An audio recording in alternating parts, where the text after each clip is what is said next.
సినిమాలో రామ్ చరణ్ కాలికి బదులు ఆ రెండింటిని కట్ చేసి ఉంటే ఇంకా సినిమా రిజల్ట్ వేరేలా ఉండేది. అంటే వై పెద్ద getting mixed response. Cinema overall గా బానే ఉన్నా కూడా సినిమాలో కొన్ని బొక్కలు ఉన్నాయి. గింతకి బుచ్చిబాబు పెట్టిన బొక్కలేంటి? గవి ప్రేక్షకులను ఎందుకు ఆకట్టుకోలేకపోతున్నాయి? పెద్ది అసలు హిట్ అయిందా లేదా ఫ్లాప్ అయిందా? ఈ వీడియోలో డీప్ గా డిస్కస్ చేద్దాం. ఎంతో కొంత ఎఫర్ట్స్ పెట్టి ఈ వీడియోస్ చేస్తున్నాం. మన వీడియోస్ కనుక మీకు నచ్చినట్టయితే లైక్ చేసి సబ్స్క్రైబ్ చేసుకోండి. నచ్చకపోతే ఎందుకు నచ్చలేదో కామెంట్ చేయండి. Let's dive into the video. Number 1, first half. పెద్ద సినిమాని డైరెక్ట్ సెకండ్ హాఫ్ నుంచి ప్లే చేసినా కూడా పెద్దగా తేడా ఉండదు. ఎందుకంటే main plot and cinema start అయ్యేది కూడా అక్కడే. అంతవరకు కూడా జస్ట్ క్యారెక్టర్ ఎస్టాబ్లిష్మెంట్ కోసమే వాడుకున్నారు. పోనీ అదైనా ప్రాపర్ గా చేసిర్రా అంటే అది కూడా లేదు. ఒక దారి లేని ఊరు, విలువలేని మనుషులు జస్ట్ 3 minutes లో చూపించేశారు. సినిమా కథ మొత్తం వాళ్ళపైన చెప్తున్నప్పుడు కనీసం ఒక 10-15 నిమిషాలు టైం తీసుకొని ఆ విలేజ్ ను ప్రాపర్ గా సెటప్ చేసేది ఉండే. కానీ ప్రతి వర్డ్తో రామ్ చరణ్ కి ఎలివేషన్ ఇప్పిస్తూ వీడికి అన్ని కళలు తెలుసు, లోకంలోని అన్ని భాషలు తెలుసు. He can dance, he can fight and he's a sports man. Love అనే పేరుతో లస్ట్ చూపిస్తూ జాన్వీ కపూర్ టాలెంట్ తో కంపు చేసిండు. సెకండ్ 1, భజన. ప్రతి స్టార్ హీరో సినిమాలో ఉండే ప్రాబ్లమే గిది. పెద్ది ది పోటుగాడు. పెద్ది ఒక మంచి క్రికెట్ ఆటగాడు, ఓకే. పెద్ది ఓ షుగర్ ఫ్యాక్టరీలో కూలోడు, ఓకే.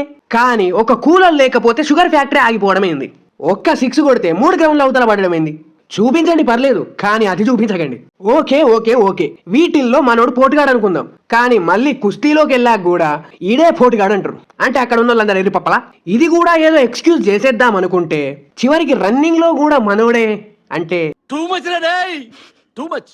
చూసే వాళ్ళు ఎర్రి పప్పలు అన్నట్టు. అక్కడ చూసే వాళ్ళు ఎన్నో ఏళ్లుగా వాటి గురించి కష్టపడే వాళ్ళందరూ ఎర్రి పప్పలు, మన పెద్ది ఒకడే పెద్ద కొండపప్ప అన్నట్టుంటది. దాని తర్వాత చెస్, కబడ్డీ, బ్యాడ్మింటన్, ఫుట్బాల్ అన్నిట్లో పెద్దే తోపు అని అనుకోవచ్చు. ఎందుకంటే ఏదైనా పెద్ది దిగనంత వరకే. వన్స్ దిగాక నేను దిగనంత వరకే.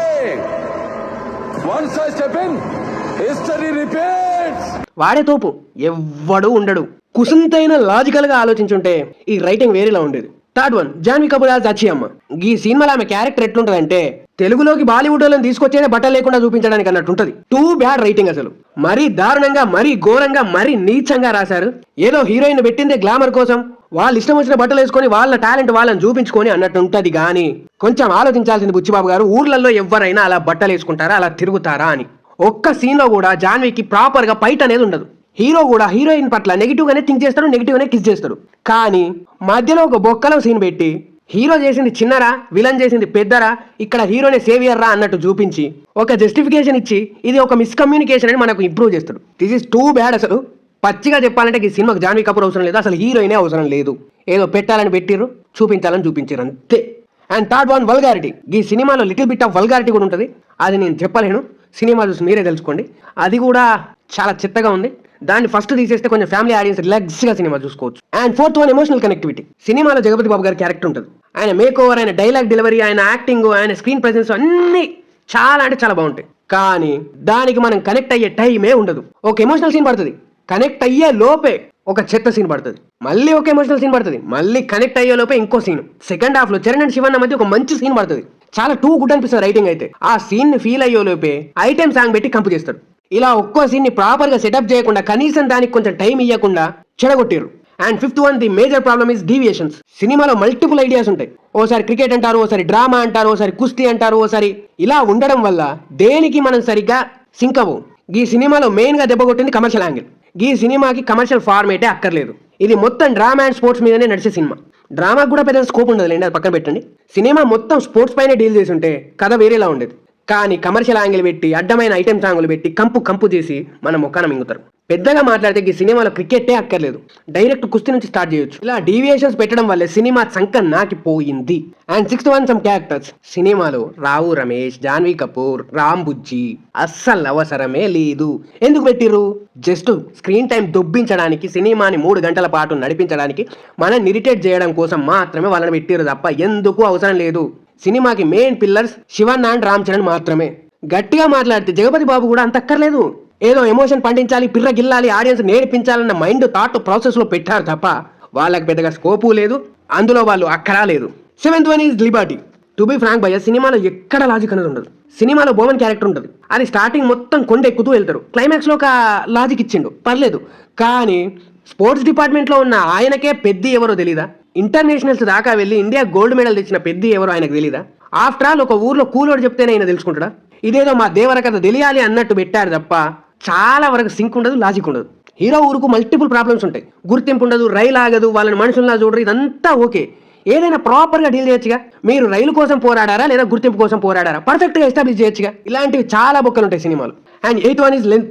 సినిమా చాలా లెంత్ ఉంటుంది, 3 hours. తన సినిమాల్లో హీరోల అవయవాలు కట్ చేసే బుచ్చిబాబుకు ఈ సినిమా లెంత్ కట్ చేయాలన్న ఆలోచన రాలేదా?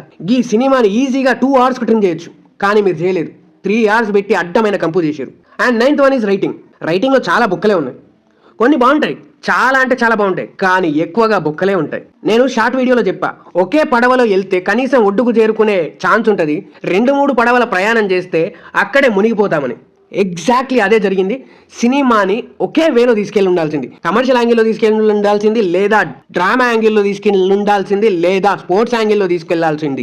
కానీ ఇక్కడ మూడింటిని బ్యాలెన్స్ చేస్తూ, దానికి గ్లామర్ డోస్ యాడ్ చేస్తూ, మళ్ళీ దానికి తొక్కల్లో రఫ్ యాంగిల్ యాడ్ చేస్తూ అడ్డమైన కంపు చేయడం వల్ల రైటింగ్ ఇలా తగలడింది. ఈ సినిమాలో డీవియేషన్స్ అన్నీ తీసేసి, బొక్కలో ఎలిమెంట్స్ అన్నీ లేపేసి పర్ఫెక్ట్గా స్పోర్ట్స్ డ్రామా పైనే పిక్చర్ పడుంటే మేబీ వర్క్ వెల్.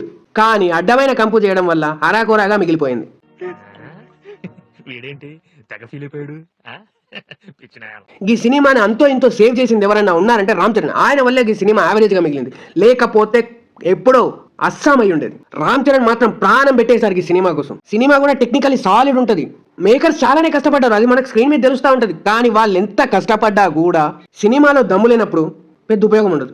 ఈ సినిమాని కొంచెం రీరైట్ చేసి అడ్డమైన ఎలిమెంట్స్ తీసుంటే డెఫినెట్లీగా చెప్తున్నా సినిమా రిజల్ట్ వేరేలా ఉండేది, ఇండియానే షేక్ చేసేది. మొత్తం మీద పెద్ద హిట్టా ఫ్లాపా అంటే ఇట్ వాజ్ యావరేజ్ ఫిలిం. దీన్ని ఫ్లాపు అనలేం, అలా అని సూపర్ హిట్ అనలేం. మీరు నమ్మినా నమ్మకున్నా ఇది ఒక యావరేజ్ ఫిలిం మాత్రమే, ఒక్కసారి అలా కానిచ్చేయచ్చు. That's it for the video.